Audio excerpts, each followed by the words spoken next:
Hello everyone, this is Huafang Li. In this short video, we are going to talk about who volunteers and why. So let's first review what is volunteering. Basically, we use three critical criteria to judge whether or not a behavior can be called voluntary behavior. The first is you at least need to provide some kind of service to others. Reading books to kids, picking trash can and throw it in trash bin at park, etc. Right, regardless it's formal or informal, and you are not expecting any financial returns or being compensated, and also you are not being coerced. Okay, so use these three criteria to judge volunteer. And then we generally agree then around three broad types of volunteering: formal, so this is through formal organization, right? And the informal, it's just not through a nonprofit organization. And it's a little bit controversial when we talk about housework, right? For instance, wash dish after dinner for your family members. It really depends on whether you define family members as others, right? Because the first criteria is you need to provide some kind of service to others. Now, wash dishes, of course, this is provided in service, but family members, whether or not they can be defined as others, really depends on your philosophical standpoint, right? Somebody think, okay, all the family is a private unit, then you won't say wash dishes for your family members is providing service to others. But if you are more holding like individualism standpoint, right, then of course anybody other than you that will be called others, even they are family members, right? So it really depends on how you view family members as others or not. Okay, so to define who is a volunteer actually is more complicated than what we think. Okay, so we have purest definition and we have the broadest definition. Now, based on the pure definition, a volunteer can be defined as a person who, out of free will and without wages, works for a nonprofit organization which is formally organized and has its purpose service to someone or something other than its membership. Okay, so this is the quite narrow, a pure definition of a volunteer. However, if we look at the broader picture, we can read from Ram Cannon's and others 1996 article, Who's a Volunteer, right? So we can use three key dimensions to look at a volunteer. So the first is the nature of the act, right? Whether or not it's going to benefit the society other than yourself. Now, of course, we would say if it's pure, right? So you shouldn't benefiting yourself at least financially, but we also will know later on we have warm glow effects or many other benefits you can actually get from volunteering. All right, so the nature of the reward, right? So no financial compensation, and organize the formal, informal. Who are the beneficiaries, right? Are they totally strangers? Are they others, or are they members you are part about, right? So that if you pay membership dues, it will also benefit yourself in a way. All right, so in terms of free choice, we will say, okay, this is free will and relatively uncoerced. It really depends on how you define coerce, right? Legally, only government or some violent criminal can coerce you, and your obligation to volunteer. All right, so let's look at the financial compensation. It's a range from not at all, non-expected, or some of the expense to be reimbursed. For instance, your travel costs, right? Or you got stipend, very low pay, but somehow it can compensate some of the costs related to your volunteer behavior. And nowadays, you also need to think about some of the big corporations. They encourage their employees to volunteer at working time, right? 5% or less than 5% of their working time can be designated to volunteer. So, which means they are only being paid by an organization. And structure, you have formal, informal. We talked about housework, whether or not it can be categorized as volunteer work. Really depends on how you view family members, right? Whether or not you define them as others. And the intended beneficiaries, right? It can help totally strangers, others, or it can benefit your friends, relatives, community members, etc. Or it can benefit yourself as well. As we said, membership-based nonprofit organizations, right? If you pay membership due, and the organization are going to provide a service that can benefit all the members, right? So you are part about these membership, so you can also benefit from that.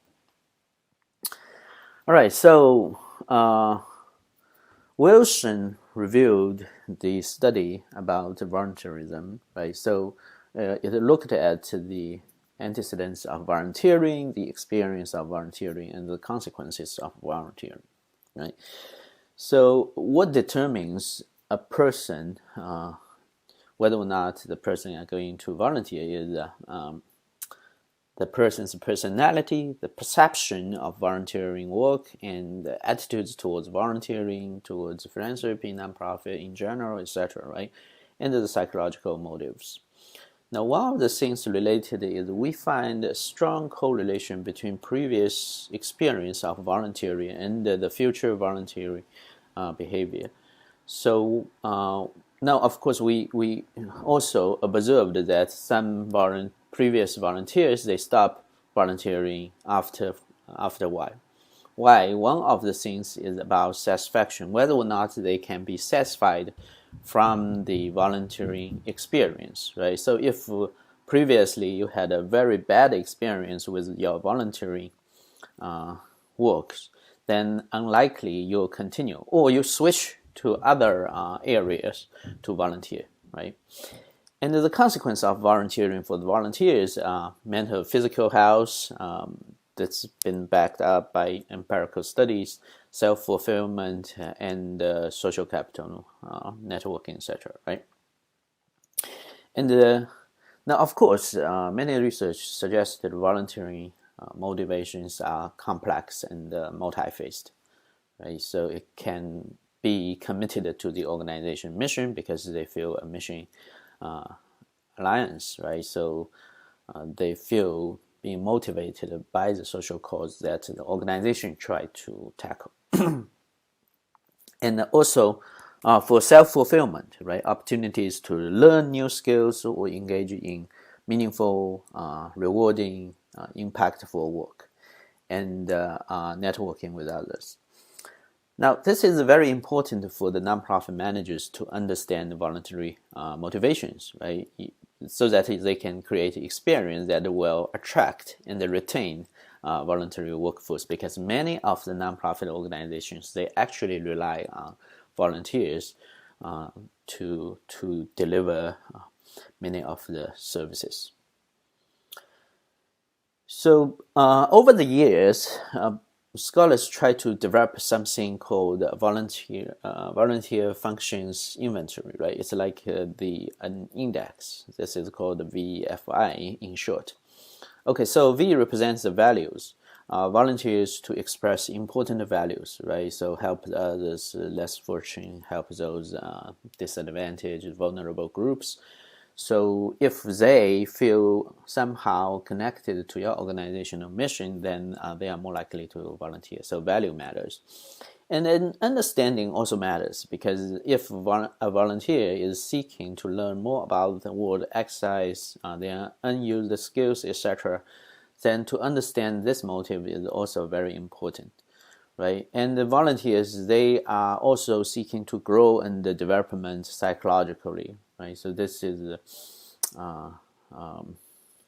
one of the most important motives we need to consider to attract new volunteers or retain the older ones.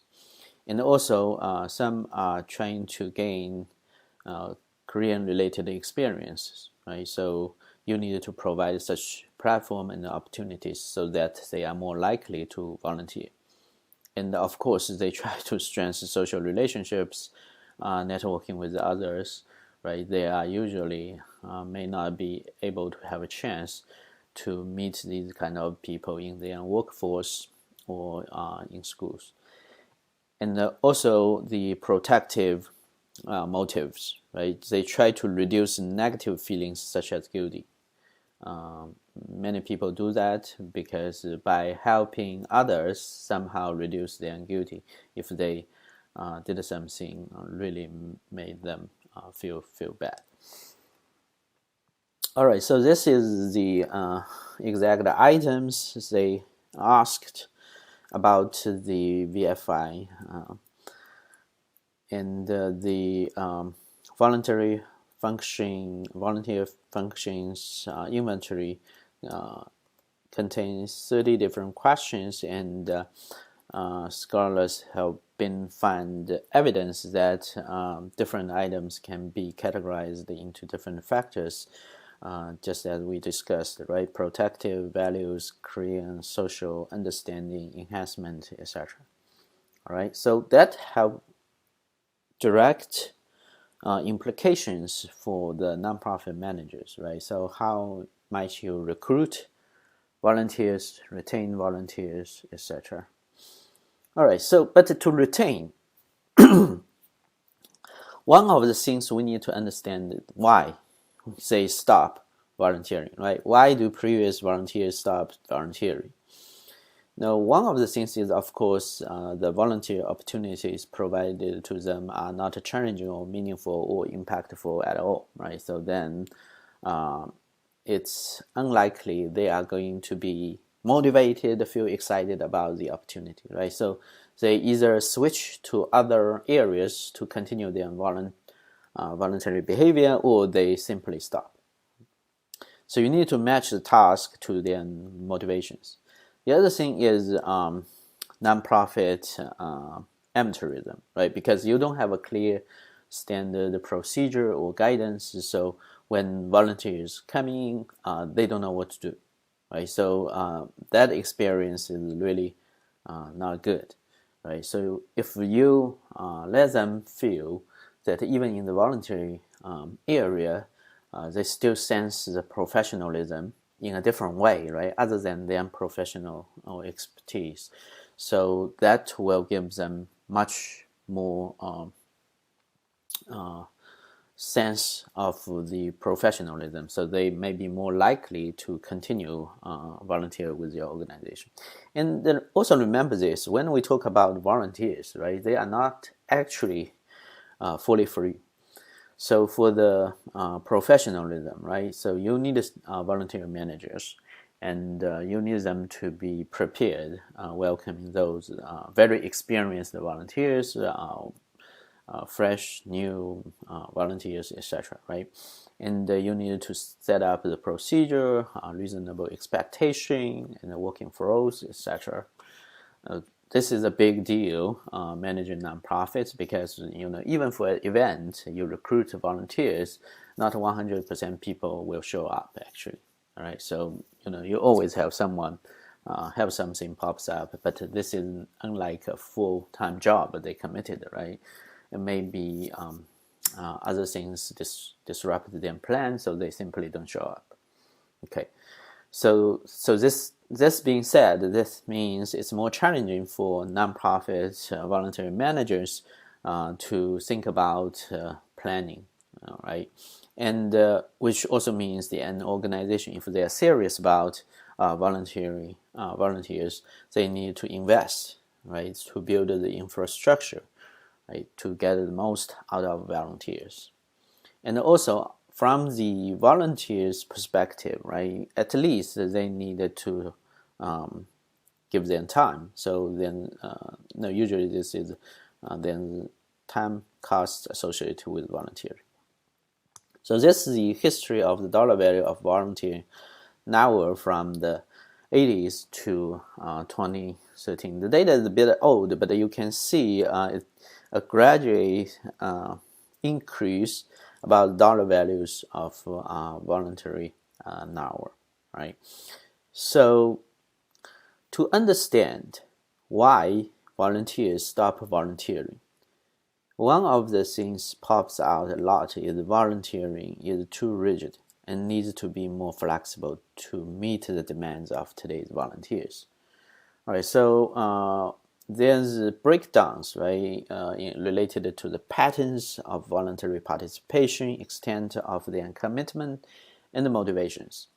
So first, can the schedule be more flexible, right? Weekend, nights, than just regular time, right? So if all the volunteer jobs are scheduled during people's working time, unless the corporation backs up the volunteer, say, okay, you can use corporation working time to volunteer. Otherwise, that may discourage them, because it's just impossible for them to give up their job and to be a volunteer. And can that be virtual, right? Many of the, except for many of the organizations, they basically do virtual jobs like Wikimedia Foundation, right? And how about the offline thing, right? So how to balance the online and the offline, etc. And also family groups will provide opportunities for a family or a group, right? So then the peer pressure kicks in, and also the social pressure kicks in, right? So that may motivate them to volunteer. And we talked about the employee supported, right? So the employer, if they support the employees, then of course it will increase their volunteer behavior. And also it can be combined with some other organizations, for example, environmental protection, right? And voluntarism. So here's the organization called Michigan Care for Tourists. So they bring tourists in, and the tourists are also volunteers, right? They actually provide a very unique for all the volunteers, so they can restore the historical tourist site and bring in more tourism. So that will be an excellent example for combining volunteer and the tourism industry. And volunteers, right, mandated, and school or court ordered, etc. And also the micro volunteers. What do we mean by micro volunteers? Is, okay, you use just a quick task, right? Very small task, but only costs you like less than 5 minutes, right? You can, for instance, simply click some of the pictures while helping the museum to digitize many of the contents they want to show publicly online for free, right? So these are the opportunities. So again, today's demands from the volunteers and their motivations may not be exactly the same like 3 decades ago, right? So they need, the world is changing, so the landscape of volunteering is also changing. So for nonprofit organizations, we also need to understand these kind of change and how they will influence people's volunteering behavior. All right, that will be all for this short video. Thank you very much.